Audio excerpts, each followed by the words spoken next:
রাজধানীর মোহাম্মদপুরে সক্রিয় অন্তত ১ ডজন কিশোর গ্যাং। তাদের বেপরোয়া আচরণ থেকে রেহাই পাচ্ছে না আইন শৃঙ্খলা বাহিনীর সদস্যরাও। একের পর এক চলছে যৌথ অভিযান, তাতেও আতঙ্ক কাটছে না ওই এলাকার বাসিন্দাদের। পুলিশ বলছে অপরাধপ্রবণ এলাকা চিহ্নিত করে নজরদারি বাড়ানো হয়েছে। রাজধানীর মোহাম্মদপুরের নবীনগর হাউজিং এর ৬ নম্বর রোড। সোমবার রাত 10টা 50 মিনিট। সিসি ক্যামেরায় দেখা যাচ্ছে কয়েকজন এসে হামলা করে অটোরিকশার গ্যারেজে। একজনকে কুপিয়ে লুট করা হয় 2টি অটোরিকশা। মঙ্গলবার সকালে গিয়ে পাওয়া যায়নি গ্যারেজ মালিককে। 10 বাজন ছিল, 10 বাজন হাতেই ছুরি চাপারে ছিল। ভিতর থেকে ঢুকাও গাড়ি দুটো নিয়ে গেছে বাইরে। একজন ড্রাইভার আইছিল, ড্রাইভার তিনি জোর করছিল গাড়ি নেওয়ার জন্য, নিতে পারে নাই। ড্রাইভার দেয় না দেখে ড্রাইভার দেখা খুব মারছে আর কি। পাশের আরেকটা গ্যারেজে দেখা যায় আতঙ্কে তারাও। জানান নিরাপত্তা শঙ্কায় পাহারা দিচ্ছেন। স্বামী রাতে পাহারা দেন আর স্ত্রী দিনের বেলায়।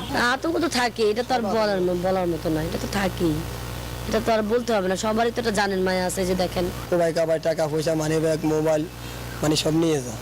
একই রাতে রাজধানীর আদাবরে জিম্মি করে রাখা যুবককে উদ্ধারে গেলে সন্ত্রাসীরা পুলিশ সদস্য সহ 3 জনকে কুপিয়ে জখম করে। এ ঘটনায় তাৎক্ষণিকভাবে সেনাবাহিনী, র্যাব ও পুলিশের যৌথ অভিযানে 102 জনকে আটক করা হয়।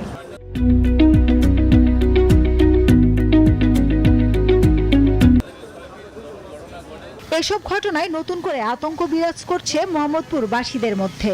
ভয়ে কথা বলতে চান না অনেকেই। চুরি চাপারি লই থাকলে কে এটা বই করবে, আমরা বই করবে। কিছু কথা বলেন আমাদের সাথে ক্যামেরায়?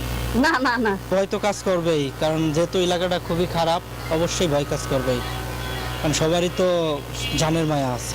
পুলিশ বলছে আটক 102 জনের মধ্যে 5 জন সরাসরি সেই হামলায় জড়িত।